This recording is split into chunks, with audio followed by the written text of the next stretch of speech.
வெறும் artificial intelligence மட்டுமல்ல, natural இன்டெலிஜென்ஸும் மாணவர்களுக்கும் நாங்க வழங்கப்படுத்த போறோம். எல்லாரும் ஏஐ இப்பதான் அறிமுகப்படுத்துறாங்க. நாம ஒன் ஸ்டெப் ஹெடா போய் ஏஐ இருக்கு, அதை எப்படி பயன்படுத்தணும், எப்படி ப்ராம்ப்ட் டைப் பண்ணணும்னு சொல்ல போற ப்ராம்ப்ட் இன்ஜினியரிங்கும் சேர்த்து ஆரம்பிக்க போறோம்.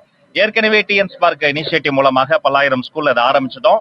3ஆம் வகுப்பு வரைக்குமான பாட புத்தகங்கள்லாம் கொடுத்துட்டோம். அடுத்தடுத்த வகுப்புகளுக்கு அடுத்தடுத்து ஆர்டிபிஷியல் இன்டெலிஜென்ஸோடு சேர்த்து நேச்சுரல் இன்டெலிஜென்ஸை வளர்க்கக்கூடிய விஷயங்களையும் சொல்லி தரப்புங்க. நல்லா தெளிவுபடுத்திடுறாங்க. மாண்புமிகு தமிழ்நாடு முதலமைச்சர் அவர்கள் மாநிலம் விட்டு மாநிலமோ தேசிய பிரச்சனைக்கோ நதிநீர் பிரச்சனைக்கோ எங்க போவதாக இருந்தாலும் முதல்வர் அவர்கள் மட்டும்தான் சொல்வார். அது வேற யாரு சொல்வதும் அபிஷியல் கிடையாது. அது நன்கு பேசி ஆலோசனை செய்து மாண்புமிகு முதல்வர் அவர்களே அதை அறிவிப்பார். மற்றபடி அது உறுதியான தகவல் அல்ல. இல்ல, அந்த சமீபத்துல நடந்த சம்பவத்தை நானுமே விசாரித்து பார்த்தேன். உண்மையிலேயே ஒரு பிரெயின் ஹேமரேஜால தான் இறந்ததாக தகவல் வந்திருக்கிறது.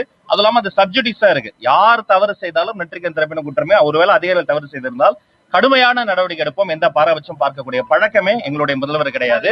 ஆனா அது முதல் கட்டத்துல இருக்கு. அடுத்த அந்த பகுப்பாய்வு விவரங்கள் அதெல்லாம் சப்ஜுடிஸ் தான் முடிந்து சரியான விஷயம் நடக்கும். இந்த குழந்தை மைய கல்வி என்பது என்னன்னா, இதுவரைக்கும் இல்லாத வகையில அவங்கள முன்னிலைப்படுத்தி தான் இந்த பாடத்திட்டத்தை உருவாக்கி இருக்கிறோம். அப்ப என்ன பண்ண போறோம்? இதுல பெண் உரிமை, மண் உரிமை, தமிழர் நலன், பெண்களை மதிக்கக்கூடியது, பெற்றோரை மதிக்கக்கூடியது, மிக முக்கியமா டெக்ஸ்ட் புக் உடைய அளவை குறைக்கிறோம். அப்ப புத்தக சுமையை குறைத்து மனச்சுமையை குறைக்கிறோம்.